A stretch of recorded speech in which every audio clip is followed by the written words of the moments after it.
या आपल्या जागेवरती उभं राहूया आणि आपल्या भक्तिगीताने आपल्या भक्तीला आपण सुरुवात करूया. नमा परम मंगला गौरव तुला.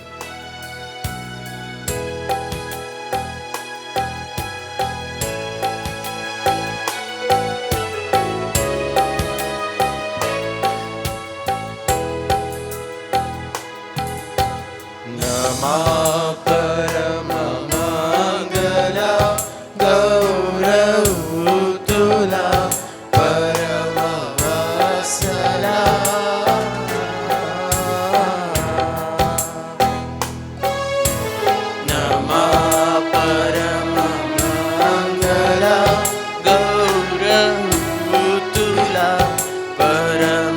वत्सला.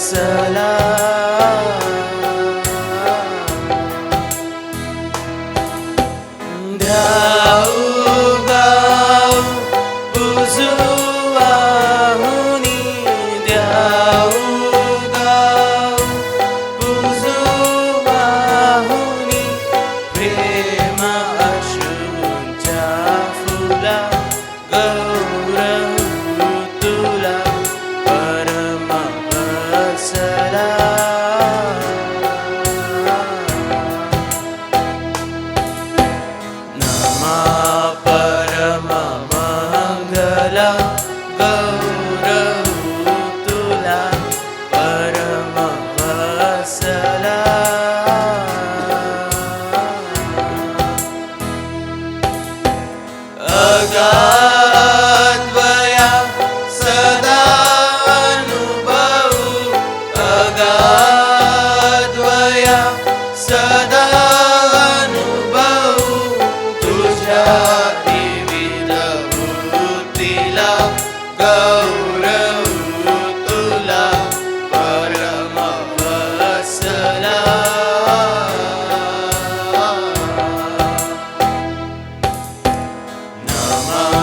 परम मंगला गौरव तुला परम वत्सला.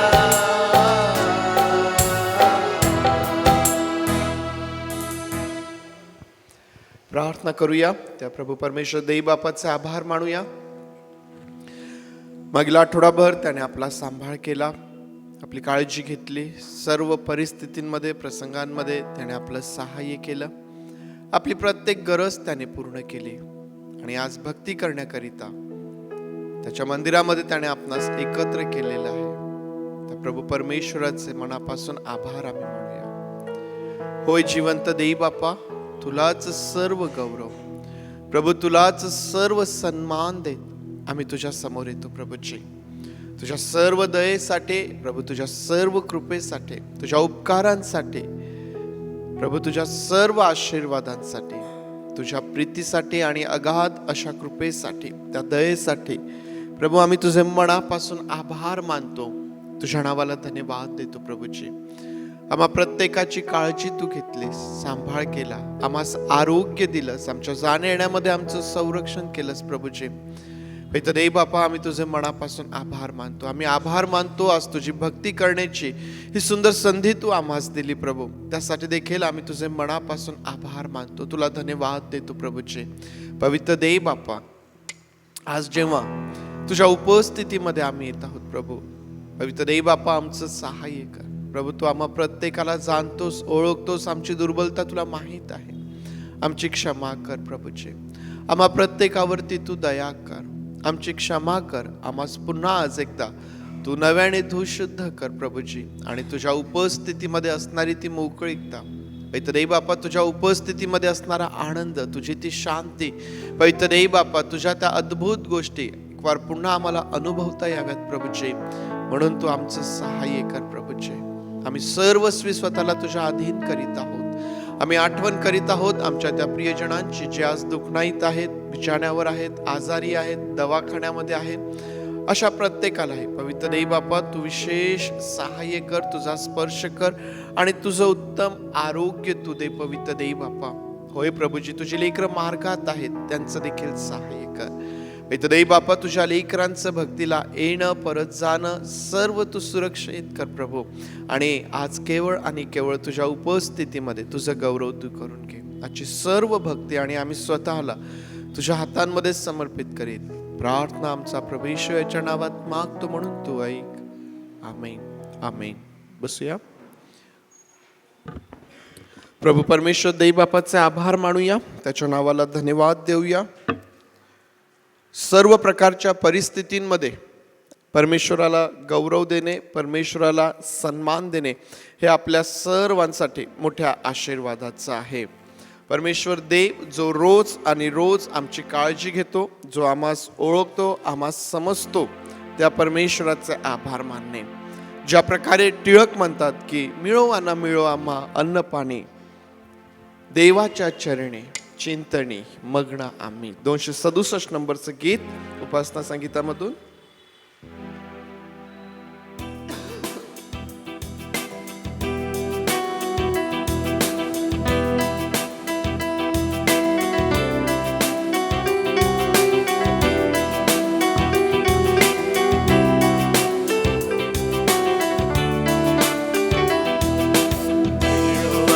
मिळो आम्हा अन्न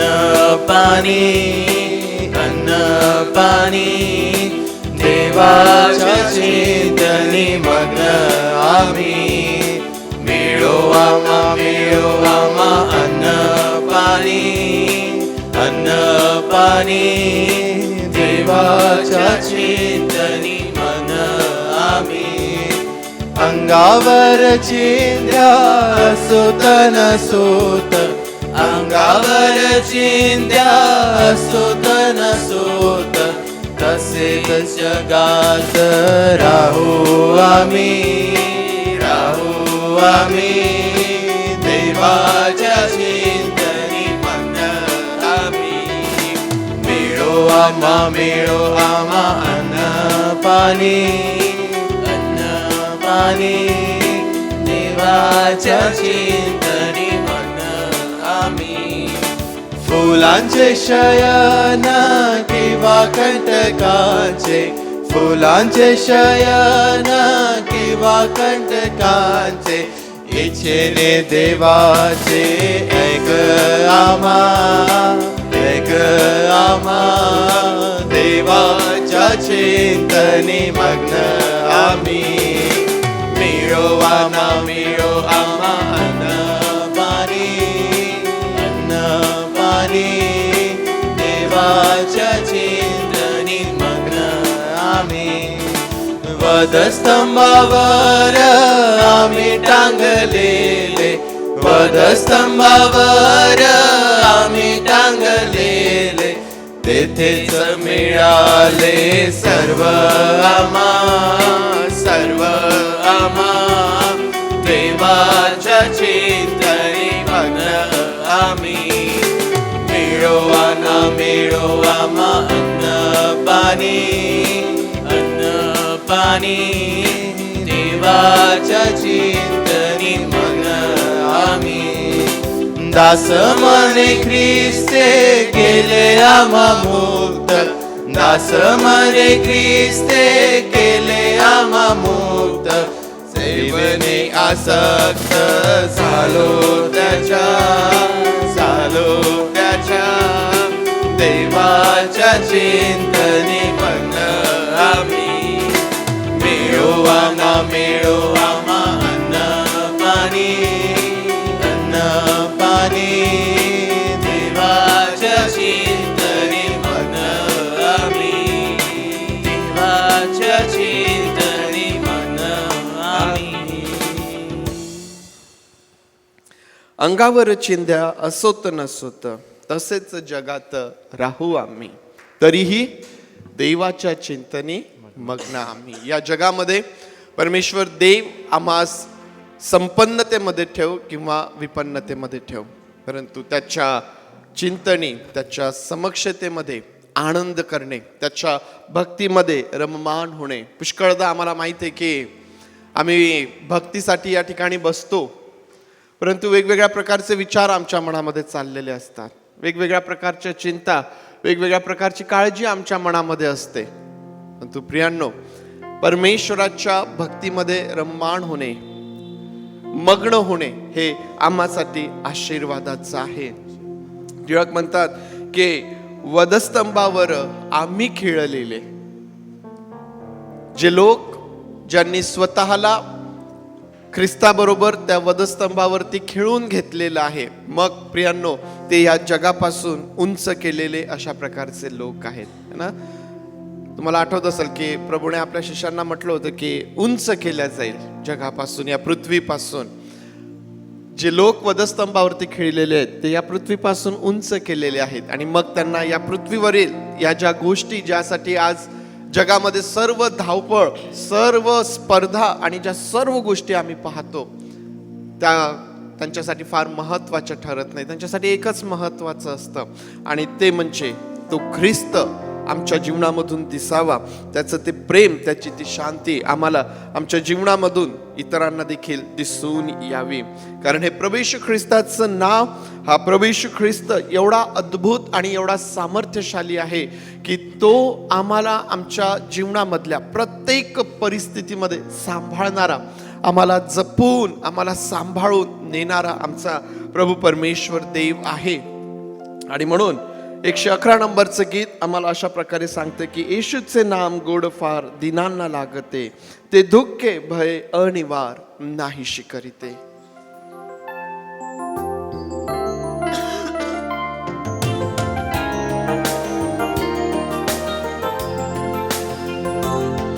येशूचे नाम गोड फार दिनांना लागते,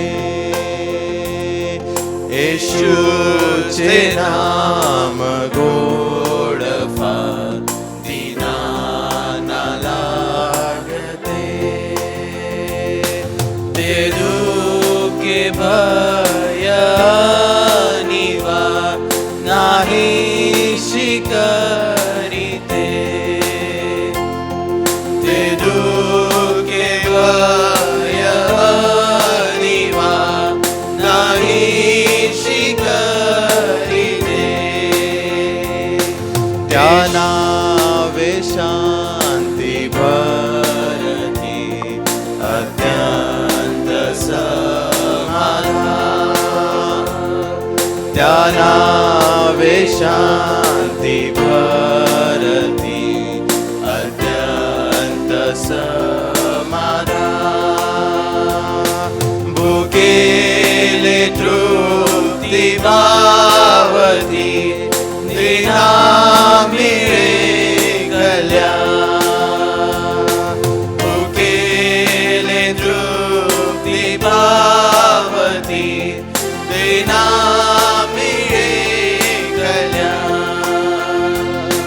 येशू हा माझा प्रार्थना देवाला ऐकवी,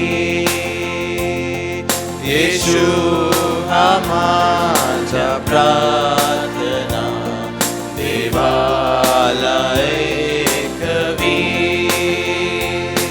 दुष्टांच्या सर्व योजना बळाने घालवी,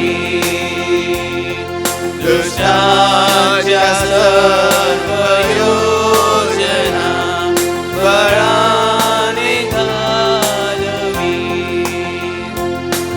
येशू हा माझा मित्र जाण पाठिंबा मेंढपा, येशू हा माझा मित्र जाण पाठिंबा मेंढपा, गुरु उपाद दयावा बराजाही निजा, गुरु उपाद दयावा बराजाही तेजा, हे प्रभु माझी सवने अत्यंत हलकी, हे प्रभु माझी सवने अत्यंत हलकी, स्वर्गी गायने दूतांच्या सारखी गायन स्वर्गी गायने दूतांच्या सारखी आता हे तुझी ममता सांगे मी सगळा आता हे तुझी ममता सांगे मी सगळा अंतरी भरी शांतता मरता दयाळा अंतरी भरी शांतता मरता दयाळा येशूचे नाम गोड फळ दीनांना लागते. पवित्र शास्त्रामधून एक स्तोत्र वाचूया आणि जेसिका आपल्यासाठी एक स्तोत्र वाचेल. स्तोत्रसंहिता 46 आपण वाचूया. देव आमचा आश्रय व आमचे सामर्थ्य आहे. तो संकटसमयी सहाय्य करण्यास सदा सिद्ध असतो. म्हणून पृथ्वी उलटीपालटी झाली, पर्वत कोसळून सागरतळी बुलाले, सागराच्या लाटा गरजून उसळल्या, त्यांच्या उच्च चंबड्याने पर्वत हलले तरी आम्ही भिणार नाही. जिचे प्रवाह देवाच्या नगरीला, परात्पराच्या परमपवित्र निवासस्थानाला आनंदमय करतात, अशी एक नदी आहे. त्या नगरीच्या ठाई देव आहे. ती ढळावायची नाही. प्रभात होताच देव तिला सहाय्य करेल. राष्ट्रे खवळली, राज्य डळमळली, त्याने गर्जना केली, तो पृथ्वी विरघळून गेली. सेनाधीश परमेश्वर आमच्या बरोबर आहे.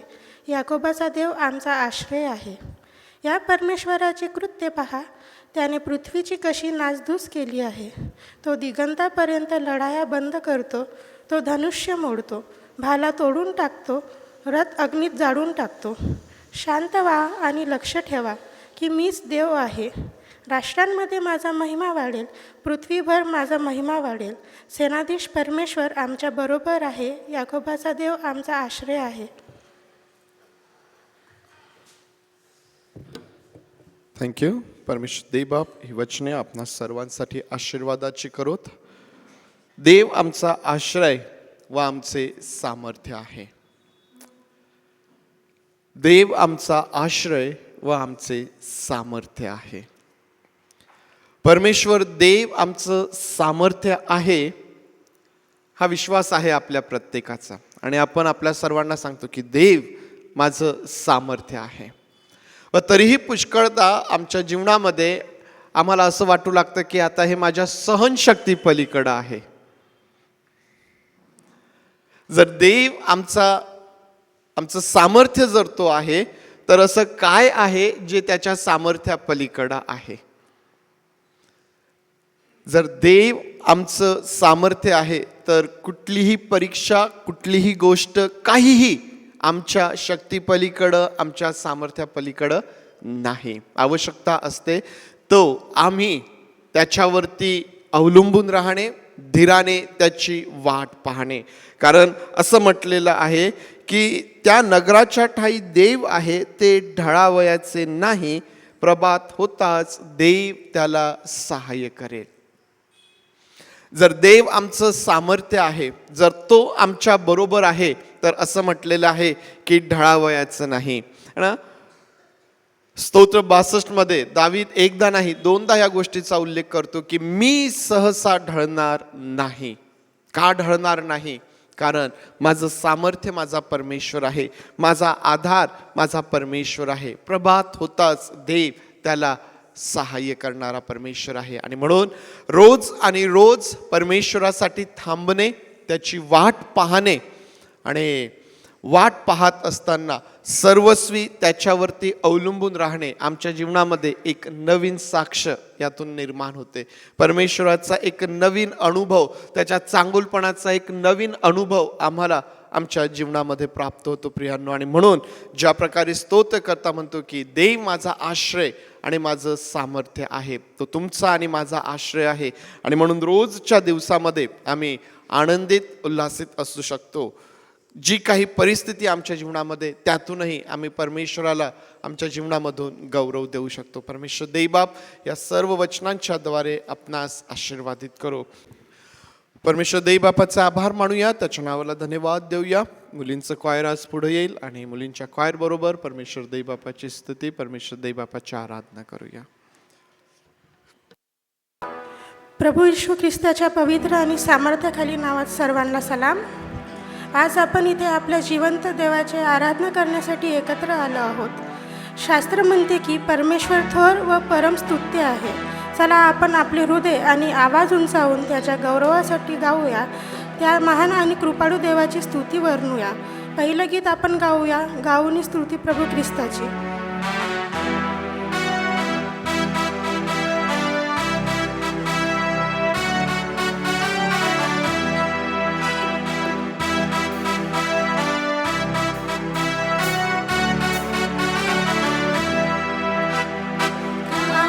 स्तुती प्रभू ख्रिस्ताची, आनंदे नाचूनी गाऊया. गाऊनी स्तुती प्रभू ख्रिस्ताची, आनंदे नाचूनी गाऊया. गाऊनी स्तुती प्रभू ख्रिस्ताची, आनंदे नाचूनी गाऊया. गाऊनी स्तुती प्रभू ख्रिस्ताची, आनंदे नाचूनी गाऊया.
ख्रिस्ताची स्तुती गाण्यात एक वेगळाच आनंद आहे.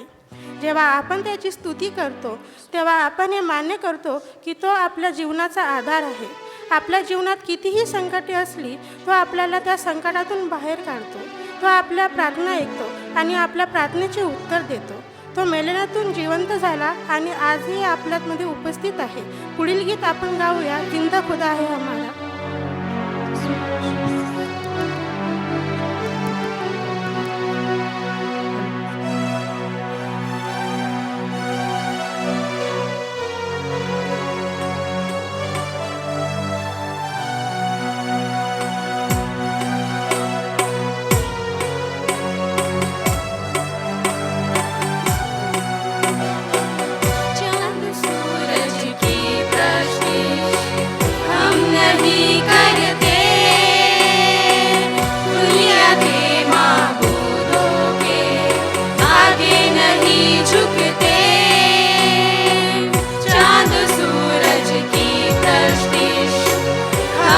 नहीं करते,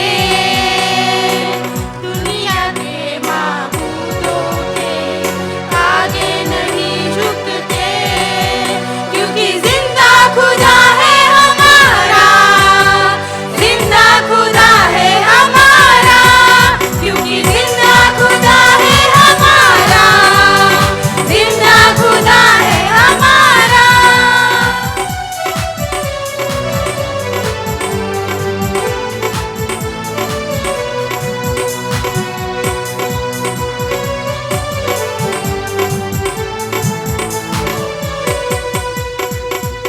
खुशखबरी फैलाएंगे, रूह में बढ़ते जाएंगे, खुशखबरी फैलाएंगे, रूह में बढ़ते जाएंगे, खोए सब इंसानों को पास यीशु से लाएंगे, खोए सब इंसानों को पास यीशु के लाएंगे, पास यीशु के लाएंगे। शैतानों के तूफानों से हम नहीं डरते,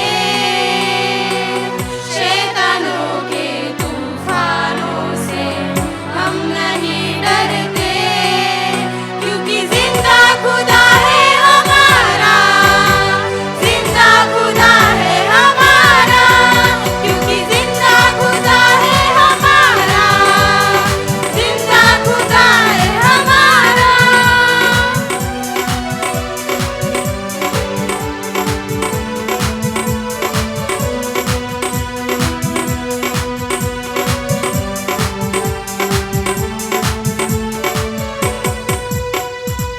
जब सितारिश होती है, रूह की बारिश होती है, जब सितारिश होती है, रूह की बारिश होती है, यीशु तेरी हुजूरी में रूह की जुम्बिश होती है, यीशु तेरी हुजूरी में रूह की जुम्बिश होती है, रूह की जुम्बिश होती है। तेरी कुव्वत से खाली हम नहीं रहते, तेरी कुव्वत से खाली हम नहीं रहते, क्योंकि जिंदा खुदा है हमारा, जिंदा खुदा है हमारा, क्योंकि जिंदा खुदा है हमारा, जिंदा खुदा है हमारा, क्योंकि जिंदा खुदा है हमारा, जिंदा खुदा है हमारा, क्योंकि जिंदा खुदा है हमारा, जिंदा खुदा है हमारा। प्रियजनो, जेव्हा आपण देवाची महिमा करतो तेव्हा केवळ शब्द उच्चारले जात नाही तर स्वर्गीय सामर्थ्य प्रगट होतो. स्तोत्रसंहिता 107:14 आणि 15 असे म्हटले आहे की त्याने त्यांना अंधकारातून व मृत्यूछायेतून बाहेर काढले व त्यांची बंधने तोडून टाकली. परमेश्वराच्या दयेबद्दल व त्याने मनुष्यासाठी केलेल्या अद्भुत कृत्यांबद्दल लोक त्याचे उपकार स्मरण करत. जेव्हा आपण त्याची आराधना करतो तेव्हा पापाची, आजाराची आणि निराशेची सर्व बंधने तुटते. चला पूर्ण विश्वासाने आपण पुढील गीत गाऊया. उसकी महिमा करो, बंधन टूट जाएंगे.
बंधनातून मुक्त होऊ, पण आता आपल्याला त्याच्या इच्छेनुसार घडायचे आहे.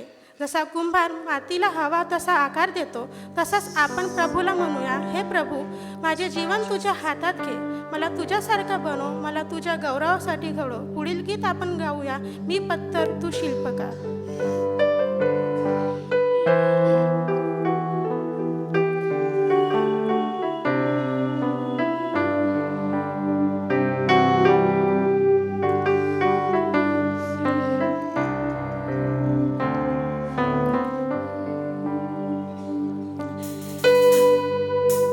हवा तुला रे,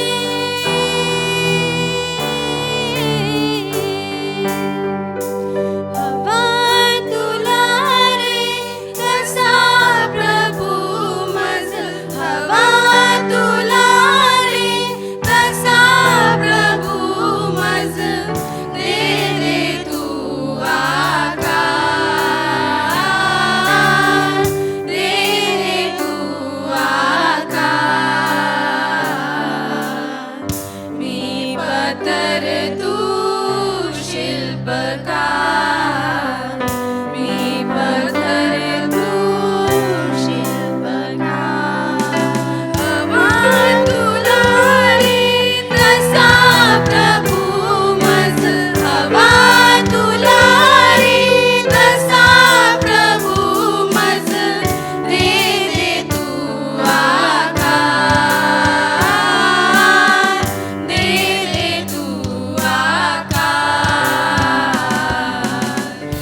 खरोखर तो आपला शिल्पकार आहे, जो आपल्याला घडवतो.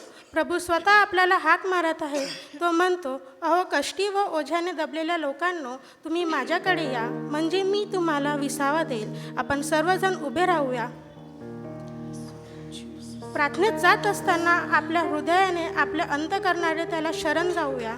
आपण सर्वजण मिळून पुढील गीत गाऊया, येशू बुला रहा.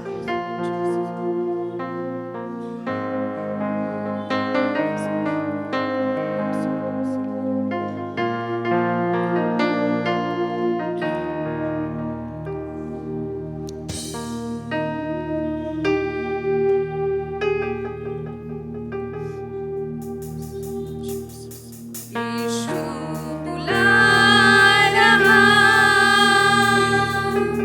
यीशु बुला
सर्वसमर्थ जिवंत पित्या, आम्ही तुझे आभार मानतो.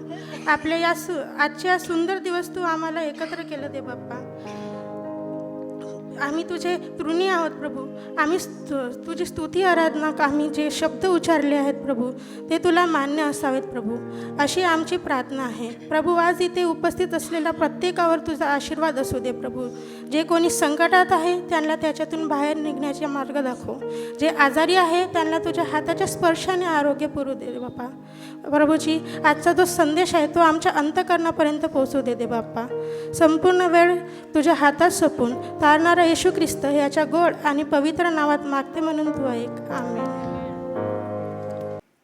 हबक्कूकचं पुस्तक आपल्या समोर आपण काढूया.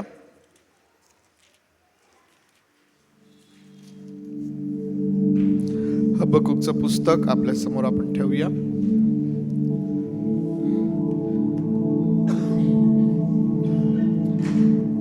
तिसरा अध्याय आपल्या समोर आपण ठेवूया. हबक्कूकचं पुस्तक तिसरा अध्याय. आणि हा जो तिसरा अध्याय आमच्या समोर आहे, पहिले 2 अध्याय आणि हा तिसरा अध्याय याच्या लिखाणामध्ये थोडंसं फरक आहे. कोणाच्या लक्षात येतो तो काय फरक आहे? हबक्कूकचे पहिले 2 अध्याय आणि हा तिसरा अध्याय काय फरक आहे? कोणाच्या लक्षात येतो? काय?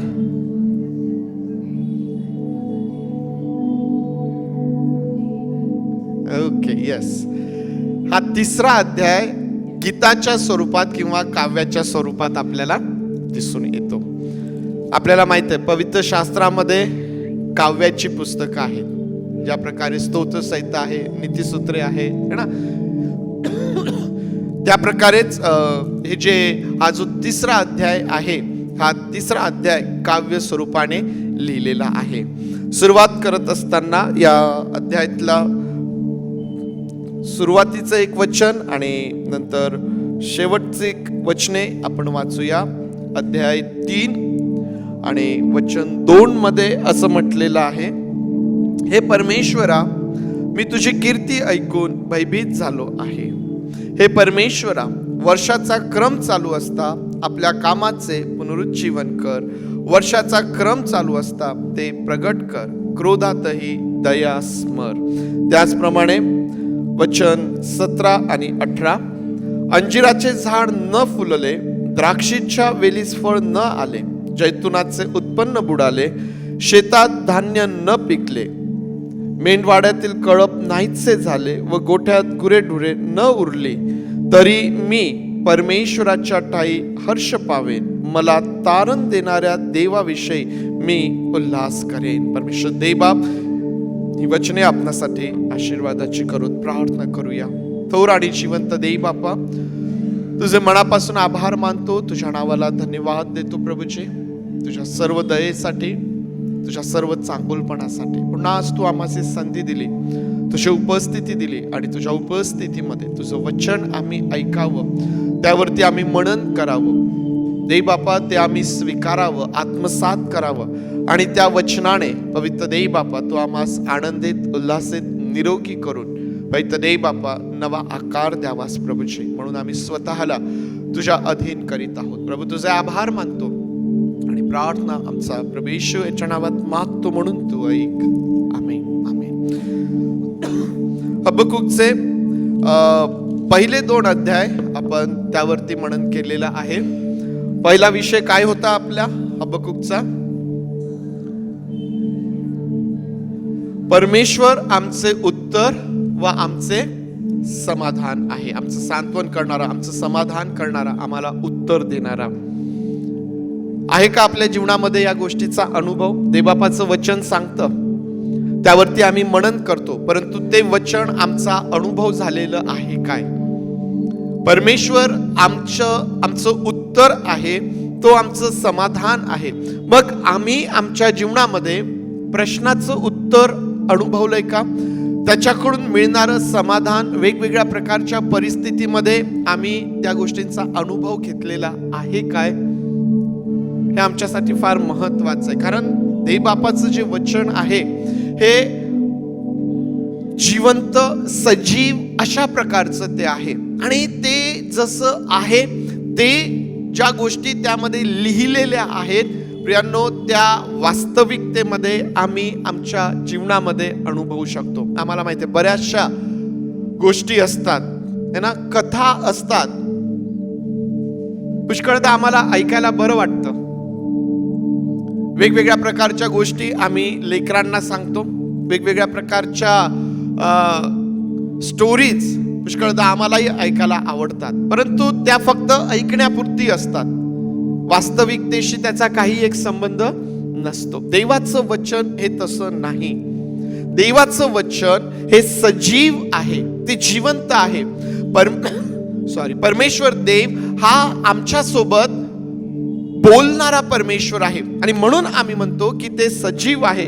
आणि मग जर ते सजीव आहे तर प्रियांनो, ते कार्य करणारं त्याचा वास्तविक जीवनामध्ये आम्ही अनुभव देखील घेऊ शकतो. आणि म्हणून ज्यावेळेस आम्ही असं म्हणतो की परमेश्वर माझं उत्तर आहे, परमेश्वर माझं समाधान आहे, तर आम्ही त्या गोष्टींचा अनुभव देखील आमच्या जीवनामध्ये घेऊ शकतो. दुसरा विषय काय होता आपला मागच्या रविवारचा? त्याला धिक्कार असो, त्याला धिक्कार असो. मी तुम्हाला आता सांगितलं की देवबापाचं वचन सजीव आहे, ते जे बोलतं त्याप्रमाणेच ते आहे. आणि म्हणून ज्या गोष्टी आम्ही पाहिल्यात की ज्या करिता देवाचं वचन सांगतं त्याला धिक्कार असो, जर त्या गोष्टी आमच्या जीवनामध्ये आहेत तर प्रियांनो, आम्हाला सावध होण्याची आवश्यकता देखील आहे ना. जसं देवाचं वचन आमचं सांत्वन करतं, जसं देवाचं वचन आम्हाला उत्तर देतं, जसं देवाचं वचन आमची पुनर्बांधणी करतं, जसं देवाचं वचन आम्हाला आमचं समाधान करतं, आम्हाला उत्तेजित, आशीर्वादित, निरोगी करतं ना, त्याच प्रकारे देवबापाचं वचन आमची सुधारणूक देखील करतं. देवबापाचं वचन आमची सुधारणूक देखील करतं. ज्यावेळेस देवाचं वचन सांगतं की त्याला धिक्कार असो, या कठोर शब्दांच्या माग अपेक्षा ही आहे की आम्ही ते समजून, ते स्वीकारून आमच्या जीवनामधून त्या गोष्टी आम्ही दूर करून टाकाव्यात. कारण जर आम्ही ती सुधारणूक आमच्या जीवनामध्ये स्वीकारली नाही, त्या कठोर शब्दांना आम्ही गांभीर्याने आमच्या जीवनात घेतलं नाही, आम्ही स्टोरी ऐकावी, कथा ऐकावी, जर तसंच ऐकून आम्ही त्या सोडून दिल्या, तर मग मात्र प्रियांनो, त्या गोष्टी ज्या करिता देवाचं वचन म्हणतं की त्याला धिक्कार असो, त्याचं परिणाम आम्ही आमच्या जीवनामध्ये अनुभवतो. आणि म्हणून मी वारंवार या गोष्टीचा उल्लेख करत आहे की देवबापाचं वचन हे सजीव अशा प्रकारचं आहे. आज या 3ऱ्या अध्यायामधून जो विचार मला तुमच्या समोर ठेवायचा आहे तो म्हणजे देवाचं कार्य आम्हाला आनंदित व उल्हासित करतं. देवाचं कार्य, देवाचं काम आम्हाला आनंदित व उल्हासित करतं. विषय कठीण आहे का? विषय सोपा आहे. आम्ही म्हणणार, आम्ही तर आमच्या जीवनात याचा अनुभव पण घेतलेला आहे. परमेश्वर देव जी कामं करतो किंवा परमेश्वराचं जे कार्य आमच्या जीवनामध्ये आहे, जे आम्ही अनुभवलेलं आहे, त्याने आम्हाला आनंद होतो, त्याने आम्हाला उल्हास होतो. आम्ही आनंदित आणि उल्हासित आमच्या जीवनामध्ये होतो. हबक्कूकच्या या पुस्तकामधून, या 3ऱ्या अध्यायामधून हा जो विषय आहे की देवाचं कार्य आम्हाला आनंदित आणि उल्हासित करतं, प्रियांनो, पुन्हा एकदा त्यावरती आपण आज मनन करूया. आणि प्रामुख्याने परमेश्वराचं कार्य जाणून घेण्याचा जो परिणाम आहे तो आमच्या जीवनावर कशा प्रकारे होतो, किंवा परमेश्वराचं कार्य आम्ही आमच्या जीवनामध्ये अनुभवल्यानंतर त्याचे काय परिणाम आमच्या जीवनामध्ये होतात त्याकडं आज आपण प्रामुख्याने लक्ष लावणार आहोत. आणि म्हणून प्रियांनो, आम्ही वचन 2 मध्ये वाचलं की हे परमेश्वरा, मी तुझी कीर्ती ऐकून भयभीत झालो आहे. हे परमेश्वरा, वर्षाचा क्रम चालू असता आपल्या कामाचे पुनरुज्जीवन कर. वर्षाचा क्रम चालू असता ते प्रगट कर. क्रोधातही दया स्मर. हबक्कूक या ठिकाणी या प्रकारे म्हणतो की हे परमेश्वरा, वर्षाचा क्रम चालू असताना आपल्या कामाचे पुनरुज्जीवन कर. आपल्या कामाचे पुनरुज्जीवन कर. कोणत्या कामाबद्दल हबक्कूक या ठिकाणी म्हणत असेल? वर्षाचा क्रम चालू असता. वर्षाचा क्रम चालू असता म्हणजे वर्षाचा क्रम चालू असता काय? आम्हाला काय अर्थबोध होतो यामधून? वर्षाचा क्रम चालू असता है ना, एकानंतर एक वर्ष जे आहे ते येतं आणि जातं है ना.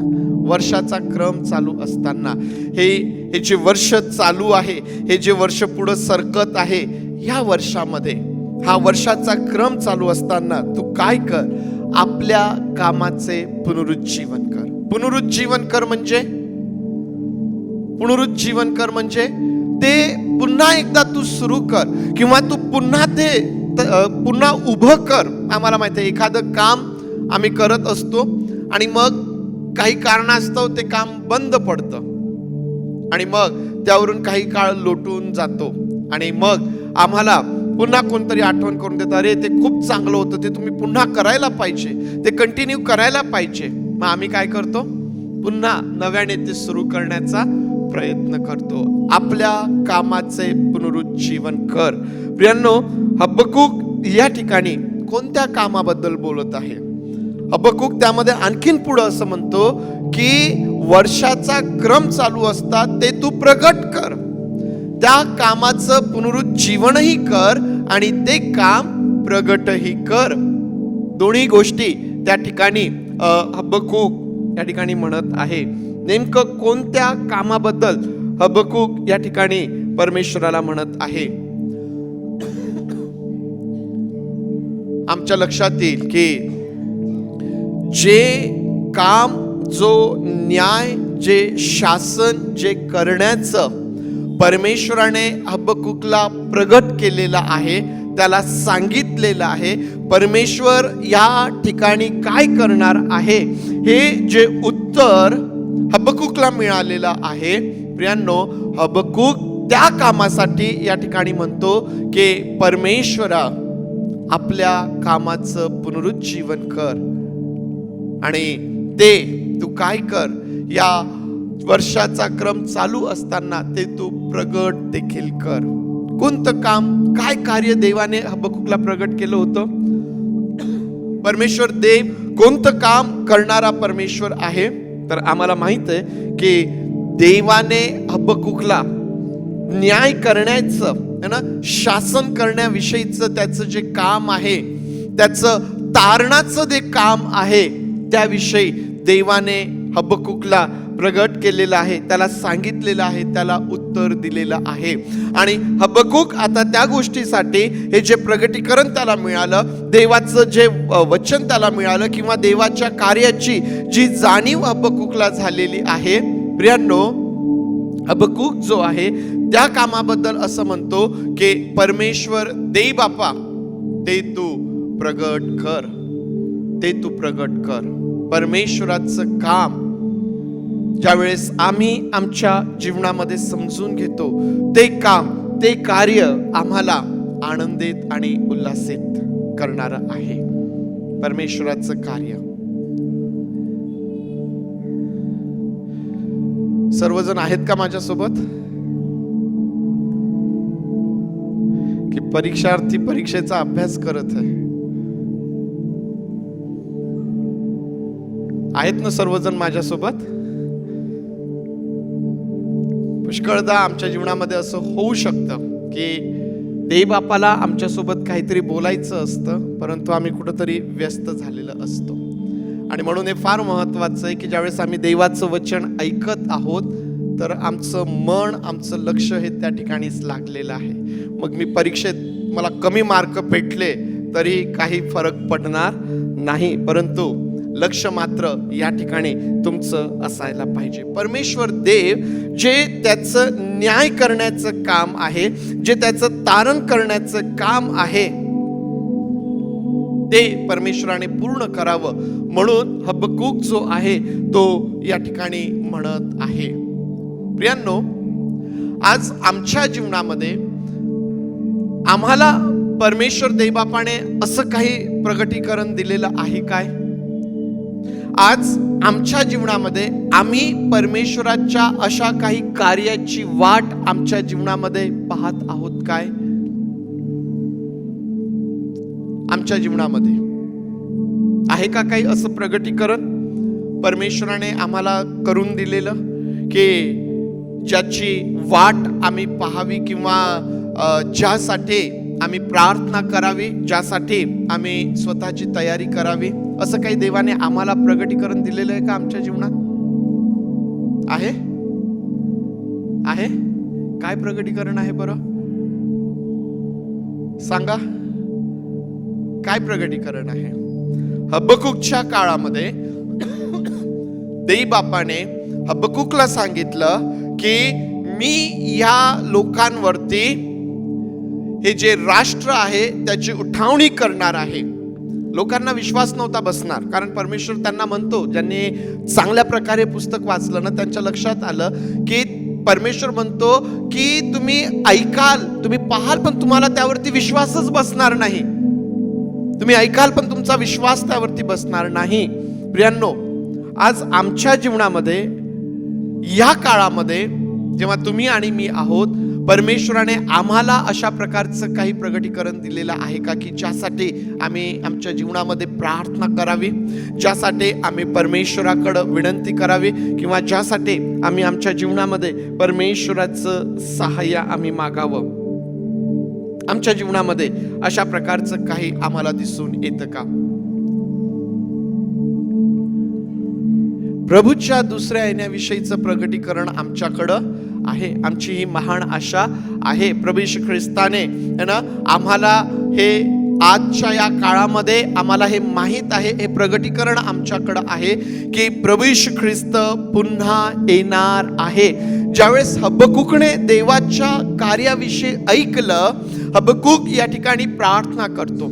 आज जेव्हा तुम्हाला आणि मला परमेश्वराचं काम माहीत आहे, त्याचं प्रगटीकरण आमच्याकडं आहे, प्रियांनो, आम्ही आमच्या जीवनामध्ये त्याविषयी गंभीर आहोत काय?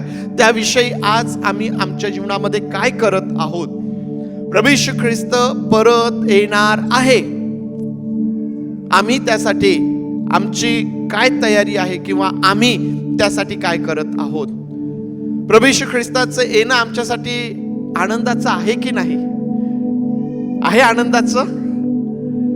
चेहऱ्यावरून तर काही कोणाच्या दिसत नाहीये. प्रभू येशू ख्रिस्ताचं परत येणं आमच्यासाठी आनंदाचं आहे की नाही?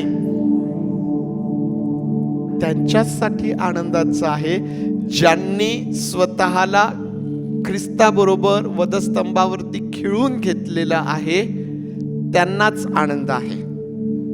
ज्यांचं लक्ष या जगातील गोष्टींमध्ये लागलेलं आहे, जे या भूतलावरील गोष्टींमध्ये अडकून बसलेले आहेत, त्यांना मात्र कदाचित ते फार आवडणार नाही. ज्यांचं लक्ष आपल्या लेकरा बाळांमध्ये गुंतलेलं आहे ना, कदाचित तुम्ही कदाचित म्हणाल, मग पाळक साहेब, मग आमच्या लेकरांकडे आम्ही प्रेम करायचं नाही का? त्यांच्याकडे आम्ही लक्ष द्यायचं नाही का? द्यायचं आहे, परंतु मला प्रामुख्याने हे सांगायचं आहे की आमच्या जीवनामध्ये प्रथम प्रभू येशू ख्रिस्त असायला पाहिजे, आमचा परमेश्वर असायला पाहिजे. जे लोक आपल्या प्रियजनांसाठी, जे लोक आपल्या प्रिय सवयींसाठी, जे लोक आपल्या प्रिय व्यसनांसाठी, जे लोक जगातील कुठल्याही गोष्टीसाठी देवबापाच्या वचनांकडं, परमेश्वर देवबापाकडं त्याच्या दुसऱ्या येण्याकडं दुर्लक्ष करतात, प्रियांनो, ते आपला वधस्तंभ उचलून त्याला अनुसरत नाहीत. त्याचं अनुसरण, त्याचं अनुकरण त्यांना करता येत नाहीये. आणि ही किती वास्तविकतेची बाब आहे ना. मी या जगामध्ये जे मिळवण्यासाठी रात्रंदिवस कष्ट करत आहे, ज्याकरिता मी माझं सर्वस्व पणाला लावलेलं आहे आणि मला ते उद्या मिळणार आहे, आणि आजच रात्री प्रभू येशू ख्रिस्ताने येऊन जावं. आजच रात्री प्रभू येशू ख्रिस्ताने येऊन जावं. आम्ही काय म्हणू, बाप रे, एक दिवस आणखीन उशीर केला असता तर. मला सांगायचं तुम्हाला हे आहे प्रियांनो, की आम्ही जे प्रगटीकरण देवाने आम्हाला दिलेलं आहे ते गांभीर्याने घ्यावं. प्रियांनो, त्यासाठी आम्ही आमच्या जीवनामध्ये सदैव तयार असावं. बाकी सर्व गोष्टी आम्ही आमच्या जीवनामध्ये त्यांना सेकंडरी है ना, दुसरं स्थान आम्ही बाकीच्या सर्व गोष्टींना द्यायला पाहिजे. ऐकायला कठीण वाटतं, कठोर वाटतं, परंतु माझी लेकरं असेल, माझी पत्नी असेल, माझा पती असेल, माझे आई वडील असतील, कोणीही असेल, ते माझ्यासाठी परमेश्वराच्या नंतरच असायला पाहिजे. हे फार महत्वाचं आहे. जर ते आमच्यासाठी परमेश्वराच्या नंतर आहेत, तरच आम्ही खऱ्या अर्थाने त्यांच्यासाठी आशीर्वादाचे कारण बनू शकतो. हे समजतं का तुम्हाला? हे समजतं का? जर माझ्या जीवनामध्ये प्रथम स्थान देवाला आहे, बाकी सर्व त्यानंतर आहे, तरच मी खऱ्या अर्थाने माझ्या कुटुंबासाठी एक आनंदाचं आणि आशीर्वादाचं कारण बनू शकतो. प्रियांनो, परमेश्वराचं कार्य आम्हाला आनंदित, उल्हासित करणार आहे. मला माहिती आहे की पुष्कळदा आम्ही आमच्या जीवनामध्ये प्रार्थना करत असतो, वेगवेगळ्या विषयांसाठी आम्ही प्रार्थना करत असतो. पुष्कळदा आम्हाला आमच्या जीवनामध्ये परमेश्वराच्या वचनातून वेगवेगळ्या प्रकारची अभिवचनं मिळालेली असतात. पुष्कळदा परमेश्वराने आम्हाला ना आमच्या आत्म्यामध्ये ही शांती, हा आनंद दिलेला असतो की मी तुझ्या सोबत आहे आणि मी तुझ्यासाठी या गोष्टी करणार आहे. प्रियांनो, अशा त्या सर्व गोष्टींसाठी आम्ही आमच्या जीवनामध्ये परमेश्वराकडं कशा प्रकारे लक्ष देतो किंवा त्या गोष्टींसाठी आम्ही काय करत आहोत, हे फार महत्वाचं आहे. आता परमेश्वराच्या ज्या कामाबद्दल या ठिकाणी हबक्कूक म्हणतो की वर्षाचा क्रम चालू असताना त्याचं पुनरुज्जीवन कर आणि वर्षाचा क्रम चालू असताना ते प्रगट कर. हबक्कूक या ठिकाणी ही अपेक्षा करतोय की देवाने जे प्रगटीकरण त्याला दिलेलं आहे, देवाने जे उत्तर त्याला दिलेलं आहे, ते हा वर्षाचा क्रम चालू असतानाच देवाने पूर्ण करावं, त्याचं प्रगटीकरण व्हावं, ते पूर्णत्वास परमेश्वराने न्यावं, ही अपेक्षा हबक्कूक त्या ठिकाणी करत आहे. प्रियांनो, परमेश्वराचं कार्य, परमेश्वराचं काम ज्यावेळेस आम्ही आमच्या जीवनामध्ये अनुभवतो, त्याचा परिणाम त्यात आमच्या जीवनावरती काय होतो? त्याचा पहिला परिणाम आमच्या जीवनामध्ये आम्हाला हा पाहायला भेटतो की देवाचे भय आमच्या जीवनामध्ये निर्माण होते. पहिलं कारण ना, तुम्ही जर वचन 2ची सुरुवात जर पाहिली तर त्या ठिकाणी असं लिहिलेलं आहे, हे परमेश्वरा, मी तुझी कीर्ती ऐकून भयभीत झालो आहे. हबक्कूक या ठिकाणी म्हणतो की मी तुझी कीर्ती ऐकून भयभीत झालो आहे. सुरुवातीला हबक्कूकच्या जीवनामध्ये आम्हाला काय दिसून आलं? निराश तो होता, दुःखी तो होता, नाराज तो होता परमेश्वराबद्दल. परमेश्वर त्याचं ऐकत नाहीये म्हणून तो त्या ठिकाणी नाराज होता. जी सर्व परिस्थिती तो पाहत होता त्यासाठी तो त्याच्या जीवनामध्ये नाराज होता. प्रश्न त्याच्या जीवनामध्ये आम्हाला दिसून येतात, परंतु जेव्हा परमेश्वराने त्याला उत्तर दिलं, ज्यावेळेस हबक्कूकने परमेश्वराचं कार्य समजून घेतलं, आता तो म्हणतो की हे परमेश्वरा, तुझी कीर्ती ऐकून मी भयभीत झालो आहे. भयचकित होणं, विस्मित होणं आम्हाला दिसून येईल. तुम्हाला माहित आहे की नवीन करारामध्ये ना एक प्रसंग आहे जे शिष्य नेहमी प्रभू येशू ख्रिस्ताबरोबर आहेत, जे सकाळ दुपार संध्याकाळ नेहमी त्याच्यासोबत आहेत, त्याच्यासोबत जेवण करतायत, त्याच्यासोबत अतिशय नेहमी आहेत, त्यांच्या जीवनामध्ये त्यांनी एकदा असा प्रसंग अनुभवला की त्याच प्रभू येशू ख्रिस्ताला पाहिल्यानंतर ते विस्मित झालेत, भयचकित झालेत. आठवतो का तो प्रसंग? आठवतो कोणाला? केव्हाचा प्रसंग आहे तो?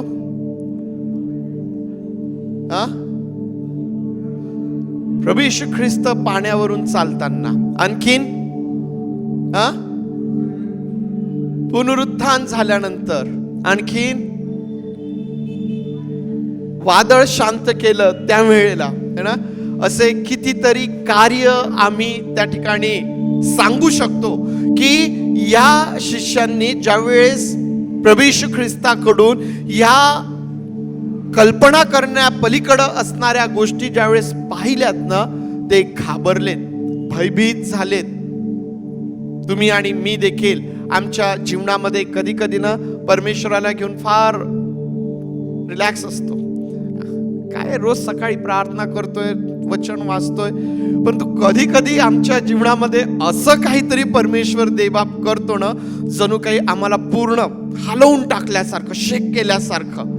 आमचे विचार पूर्णपणे आमच्या जीवनामध्ये हा अनुभव आम्ही घेऊ शकतो. प्रियांनो, परमेश्वर हा एवढा अद्भुत परमेश्वर आहे ना.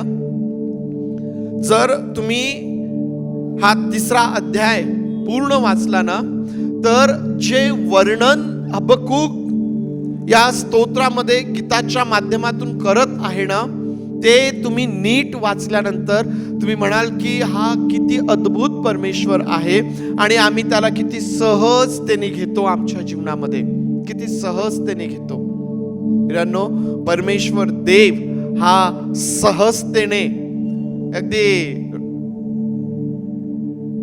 सहज घेण्यासारखा तो नाही. आणि म्हणून देवबापाचं वचन सांगतं की तू त्याचं नाव काय घेऊ नकोस, व्यर्थ घेऊ नकोस, व्यर्थ घेऊ नकोस. कारण हा एवढा पराक्रमी, हा एवढा वैभवी, एवढा सामर्थी परमेश्वर आहे. परंतु त्याने तुमच्या सोबत आणि माझ्या सोबत अशा प्रकारचं नातं निर्माण केलेलं आहे की आम्ही आमच्या गरजेप्रमाणे त्याचा उपयोग आमच्या जीवनामध्ये करू शकतो. तो आमची आई बनतो, तो आमचं वडील बनतो, है ना, प्रसंगी तो आमचा चांगला मित्र आहे. आम्हाला आमच्या जीवनामध्ये तो जसा पाहिजे तसा आम्ही त्याला आमच्या जीवनामध्ये घेऊ शकतो. परंतु हे करत असताना मात्र कधी कधी आम्ही हे विसरून जातो की हा किती सामर्थ्याने भरलेला, हा किती वैभवाने भरलेला पराक्रमी परमेश्वर आहे.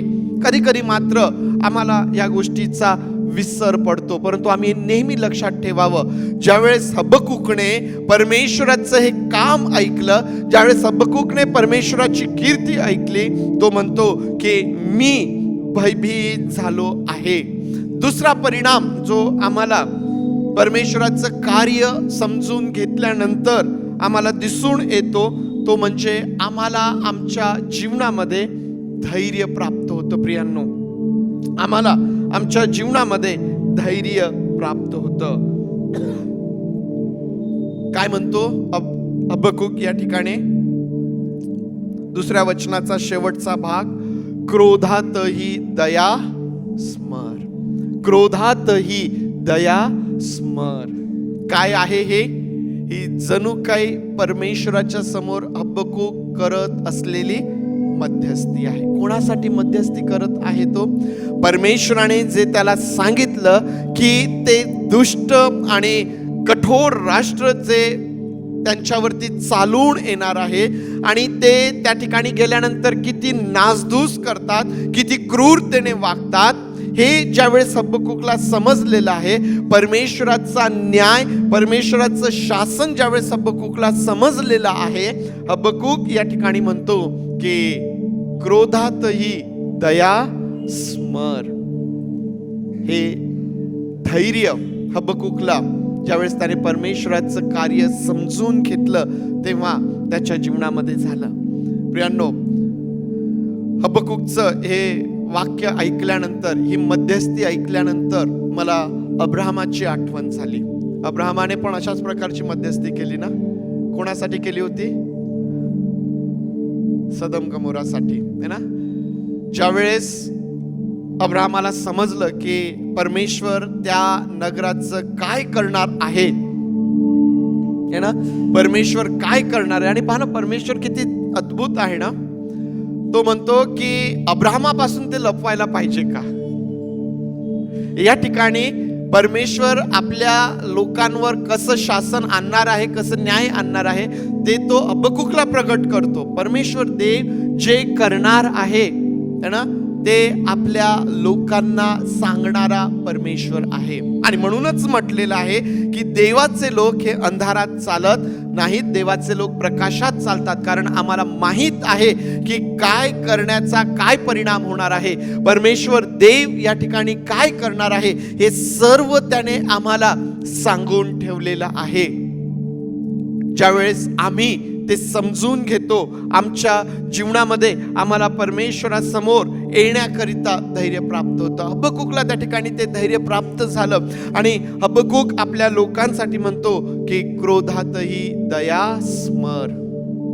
हा परमेश्वराचा स्वभाव आहे प्रियांनो. तो मनुष्यावरती नेहमी दया करणारा आहे. अरिष्ट आणल्याबद्दल अनुताप करून घेणारा परमेश्वर आहे. अरिष्ट आणल्याबद्दल अनुताप करून घेणारा परमेश्वर आम्हाला तो पाहायला मिळतो. त्यानंतर प्रियांनो, ज्यावेळेस आम्ही परमेश्वराचं कार्य जाणून घेतो, परमेश्वर काय करणार आहे हे ज्यावेळेस आम्ही समजून घेतो ना, त्यावेळेस आम्हाला वाट पाहण्याचं उत्तेजन प्राप्त होतं. वाट पाहण्याचं उत्तेजन प्राप्त होतं.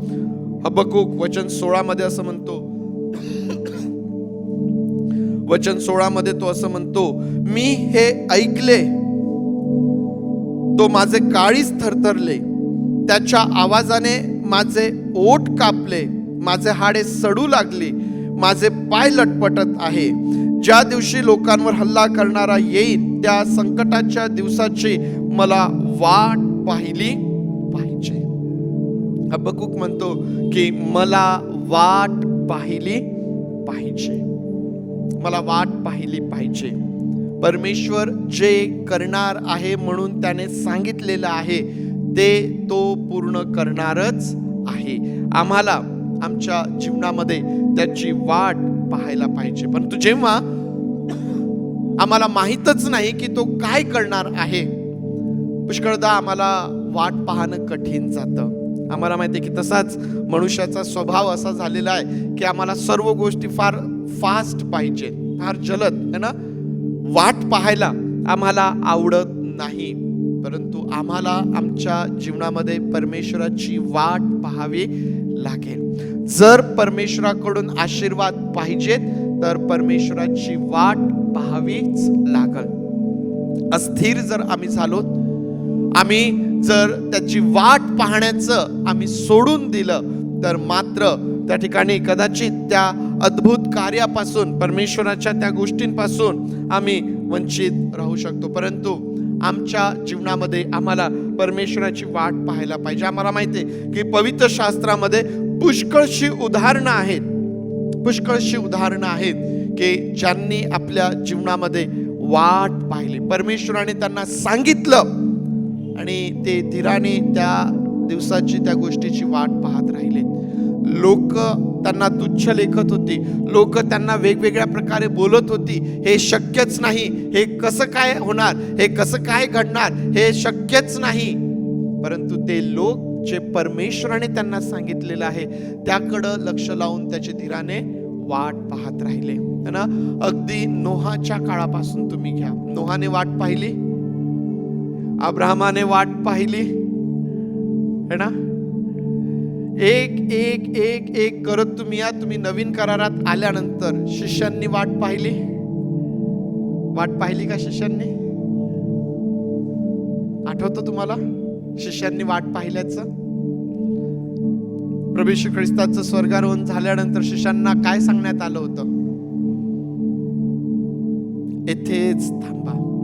वाट पहा कशाची? देवाचं सामर्थ्य तुम्हावरती येण्याचं, है ना? त्या पेंटेकॉस्टच्या दिवसाची वाट देवाचे शिष्य एकत्र येऊन वाट पाहत होते, प्रार्थना करत होते. आणि मग प्रभू येशू ख्रिस्ताने त्यांना जे सांगितलेले होते की मी तुम्हासाठी कैवारी पाठवेल, ते देवाचं सामर्थ्य, तो देवाचा आत्मा तुमच्यासाठी पाठविला जाईल, ते वाट पाहत होते. त्यांनी तो प्राप्त करून घेतला. ज्या लोकांनी आपल्या जीवनामध्ये देवाची वाट पाहिलेली आहे ना, त्याने ज्या गोष्टी सांगितलेल्या आहेत त्या तो कशा पूर्ण करतो याचा अनुभव आपल्या जीवनामध्ये घेतलेला आहे. आमच्या जीवनामध्ये पुष्कळदा आम्हाला वाट पाहायला कठीण जातं, परंतु मी तुम्हाला या गोष्टीचं उत्तेजन देईल की जर परमेश्वराचं काम आम्हाला आमच्या जीवनात समजलेलं आहे, आमच्या वैयक्तिक जीवनासंबंधाने, आमच्या कौटुंबिक जीवनासंबंधाने, आमच्या सामाजिक जीवनासंबंधाने, प्रभू येशू ख्रिस्ताच्या परत येण्यासंबंधाने, आमच्या जीवनामध्ये ज्या काही गोष्टींना घेऊन आम्ही हबक्कूक प्रमाणे निराश नाराज असणार, आम्ही विचारांमध्ये प्रश्नांमध्ये असणार, परमेश्वराच्या समोर बसा आणि परमेश्वराची वाट पहा. प्रियांनो, हा परमेश्वर देव विश्वासू परमेश्वर आहे. आणि ज्यावेळेस आम्ही वाट पाहतो त्याचा तो अनुभव, त्याच्या अद्भुत कार्याचा अनुभव, तो जे बोलतो ते कसं सिद्धीस जातं याची प्रचिती आम्हाला आमच्या जीवनामध्ये प्राप्त होते. प्रियांनो, आणखीन एक शेवटचा परिणाम आपण पाहूया आणि मग आपण थांबूया. शेवटचा जो परिणाम आम्हाला पाहायला मिळतो, वचन 17 आणि 18 या ठिकाणी मी तुमच्यासाठी वाचत आहे पुन्हा एकदा. अंजिराचे झाड न फुलले, द्राक्षीच्या वेलीस फळ न आले, जैतुनाचे उत्पन्न बुडाले, शेतात धान्य न पिकले, मेंढवाड्यातील कळप नाहीसे झाले व गोठ्यात गुरेढोरे न उरली, तरी मी परमेश्वराच्या ठाई हर्ष पावेन, मला तारण देणाऱ्या देवाविषयी मी उल्हास करेन. मला तारण देणाऱ्या देवाविषयी मी उल्हास करेन. हबक्कूकने ज्यावेळेस पुस्तक किंवा ही वचने लिहायला सुरुवात केली त्यावेळेस त्याची परिस्थिती आम्हाला माहित आहे. तो निराश होता, दुःखी होता, नाराज होता, प्रश्नांमध्ये तो होता. परंतु ज्यावेळेस परमेश्वराचं काम त्याने समजून घेतलं, ज्यावेळेस त्याला त्या सर्व गोष्टी लक्षात आल्यात, तो काय म्हणतो या ठिकाणी की तरी मी परमेश्वराच्या ठाई उल्हास पावेन. प्रियांनो, ज्यावेळेस आम्ही परमेश्वराचं काम आमच्या जीवनात समजून घेतो ना, तेव्हा प्रतिकूल परिस्थितीमध्ये आनंद आणि उल्हास करणे हे आम्हाला शक्य होतं. प्रतिकूल परिस्थितीमध्ये आनंद कोणी कसा करावा? जगाला हे शक्यच नाहीये. जग दुःखाच्या वेळेस दुःख करेल, जग आनंदाच्या वेळेस काही क्षण आनंद साजरा करेल. त्यांना म्हणा बरं दुःखामध्ये आनंद करायला, ते नाही करू शकत, कारण त्यांच्याकडे आशाच नाहीये, त्यांना ते शक्यच नाहीये. परंतु तुम्ही आणि मी जे देवाचे लोक आहोत, ज्या तुम्ही आणि मी देवाचं काम आपल्या जीवनामध्ये समजून घेतलेलं आहे ना, त्या तुम्ही आणि मी आपल्या जीवनामध्ये प्रतिकूल परिस्थितीमध्येही आनंद करू शकतो, उल्हास करू शकतो. ज्या परिस्थितीचं वर्णन हबक्कूक करत आहे, काय परिस्थिती आहे ती? अंजिराचे झाड न फुलले, अंजिराच्या वेलीस फळ न आल्या, द्राक्षाच्या वेलीस फळ न आले, जैतुनाचे उत्पन्न बुडाले, शेतात धान्य न पिकले, मेंढवाड्यातील कळप नाहीसे झाले व गोठ्यात गुरेढोरे न उरली, तरीही ही सर्व परिस्थिती कशी आहे? ही प्रतिकूल परिस्थिती. ही परिस्थिती कोणालाही आवडत नाही. प्रत्येकाला काय अपेक्षित आहे? चांगलं पीक पाहिजे, चांगलं उत्पन्न पाहिजे, चांगली फलप्राप्ती पाहिजे, प्रगती पाहिजे, समृद्धी जीवनामध्ये नेहमी वाढ होत जायला पाहिजे, सगळं काही चांगलं असायला पाहिजे, सगळं काही अनुकूल असायला पाहिजे. माझ्या जीवनात आजार नको, माझ्या जीवनात संघर्ष नको, माझ्या जीवनात दुःख नको, माझ्या जीवनामध्ये काहीच असं नको. परंतु जे देवाचे लोक आहेत, ज्यांनी आपल्या जीवनामध्ये परमेश्वराचं काम समजून घेतलेलं आहे, त्यांच्या जीवनामध्ये कितीही प्रतिकूल परिस्थिती असली, जग त्यांना काहीही म्हणत असलं, तरीही आम्हाला दिसून येतं की ते परमेश्वराच्या ठाई हर्ष करतात. त्यांचं तारण करणाऱ्या परमेश्वराविषयी ते उल्हास करतात. जगाचा आनंद कसा असतो? जगाचा आनंद असतो द्राक्षाची आणि धान्याची समृद्धी झाली म्हणजे लोक जसा आनंद करतात, हा जगाचा आनंद आहे. परंतु स्तोत्रकर्ता म्हणतो की त्यापेक्षा अधिक आनंद तू माझ्या मनामध्ये उत्पन्न केलेला आहे. त्यापेक्षा अधिक आनंद तू माझ्या मनामध्ये उत्पन्न केलेला आहे. प्रियांनो, ज्यावेळेस तुम्ही आणि मी आपल्या जीवनामध्ये देवाच्या कार्याचा या प्रकारे अनुभव घेतो, प्रियांनो, परमेश्वराचं भय आमच्या जीवनात निर्माण होतं. आमच्या जीवनामध्ये धैर्य आम्हाला प्राप्त होतं. प्रियांनो, आम्ही परमेश्वराची वाट पाहण्याकरिता आम्हाला उत्तेजन प्राप्त होतं आणि प्रतिकूल परिस्थितीतही आम्ही आनंद आणि उल्हास त्या ठिकाणी करणारे होतो. प्रियांनो, आज जेव्हा हे परमेश्वराचं वचन आम्ही ऐकत आहोत, आमच्या जीवनाची काय परिस्थिती आहे, आज आमच्या वैयक्तिक आणि आमच्या कौटुंबिक जीवनामध्ये काय चाललेलं आहे, आज आम्हाला कोणत्या गोष्टींसंबंधाने वाट पाहण्याची गरज आहे. आज जेव्हा मी परमेश्वराचं वचन ऐकत आहे, त्यावेळेला देवाचा आत्मा मला कोणत्या गोष्टीचं उत्तेजन देत आहे.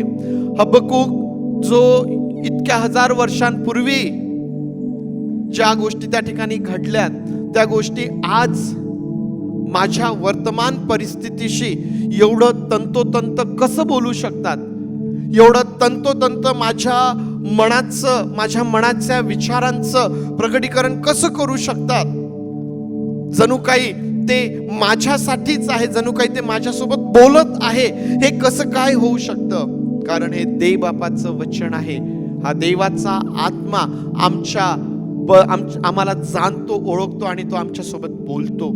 आणि मग जर आज परमेश्वराचा आत्मा आम्हाला उत्तेजन देत आहे ना, त्याचं काम जर तो आमच्या जीवनामध्ये प्रगट करत आहे, जर तो आम्हाला खात्री देत आहे, तर प्रियांनो, हे परमेश्वराचं वचन आम्हाला आज उत्तेजित करणार आहे.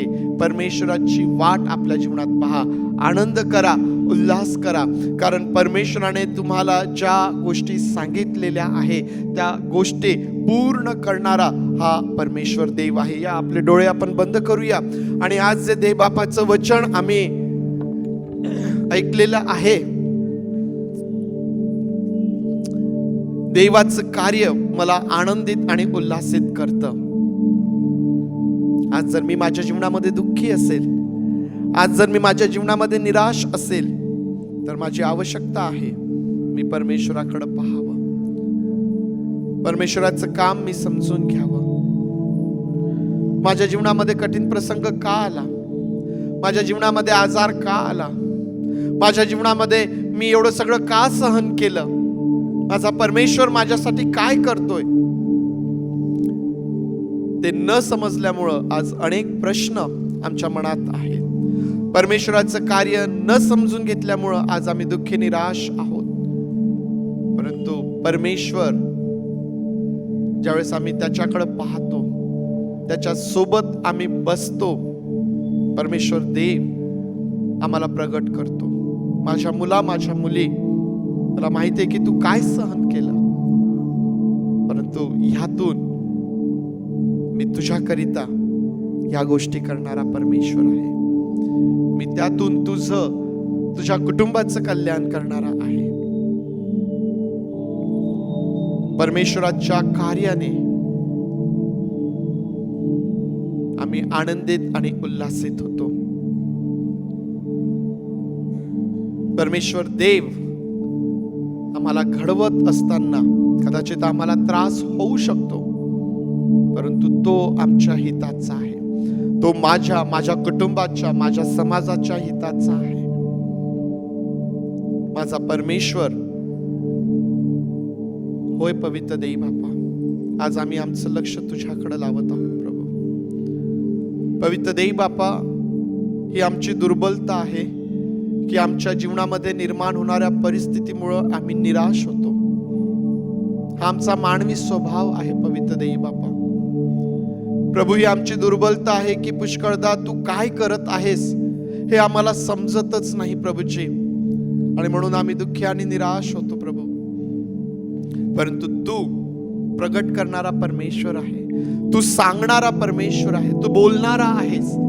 आणि पवित्र देव बापा, जेव्हा तू आमच्या जीवनामध्ये काय करत आहेस हे आम्ही समजून घेतो प्रभू, आणि ज्यावेळेस आम्ही तुझ्यावरती विश्वास ठेवतो पवित्र देव बापा, तुझं ते भय, ते धैर्य पवित्र देव बापा आम्ही प्राप्त करतो प्रभू. तुझी वाट पाहायला आम्ही उत्तेजित होतो प्रभूजी. त्याही परिस्थितींमध्ये ज्यामध्ये जग आम्हाला हसतं, ज्यामध्ये जग दुःख करतं, आम्ही आनंद करतो, आम्ही उल्हास करतो प्रभू. आणि हे केवळ आणि केवळ तू जे करतो त्यामुळेच होतं प्रभूजी. आणि म्हणून आम्ही आज तुझ्या नावाला धन्यवाद देतो, तुझी स्तुती करतो. आणि आज आमची प्रार्थना आहे प्रभू, आमच्या जीवनामध्ये येणाऱ्या प्रत्येक परिस्थितीला पवित्र देव बापा आम्ही तुझ्याकडून समजून घ्यावं, तुझं काम समजून घ्यावं, याकरिता सहाय्य कर, याकरिता सहाय्य कर प्रभू. आम्ही सर्वजण स्वतःला तुझ्या अधीन करीत आहोत. तुझे मनापासून आभार मानतो आणि प्रार्थना आमचा प्रभू येशू याच्या नावात मागतो, म्हणून तू ऐक. आमेन, आमेन. पहिले आपण सर्वजण उभं राहूया, प्रभूने शिकवलेली प्रार्थना करूया. सुवंद देव परात्पर हे गीत म्हणूया आणि मग आशीर्वाद आपण घेऊया. हे आमच्या स्वर्गातील बापा, तुझे नाम पवित्र मानले जाव, तुझे राज्य येव, जसे स्वर्गात तसेच पृथ्वी. तुझ्या इच्छेप्रमाणे आमचे रोजची भाकर आज आम्हास दे, आणि जसे आम्ही आमच्या ऋण्यास ऋण सोडले आहे तसेच तो आमचे ऋणे आम्हास सोड. हे आम्हास परीक्षेत आणू नकोस, तर आम्हास वाईटापासून सोड. कारण की राज्य, सामर्थ्य आणि गौरव हे सर्व काळ तुझेच आहे. आमेन.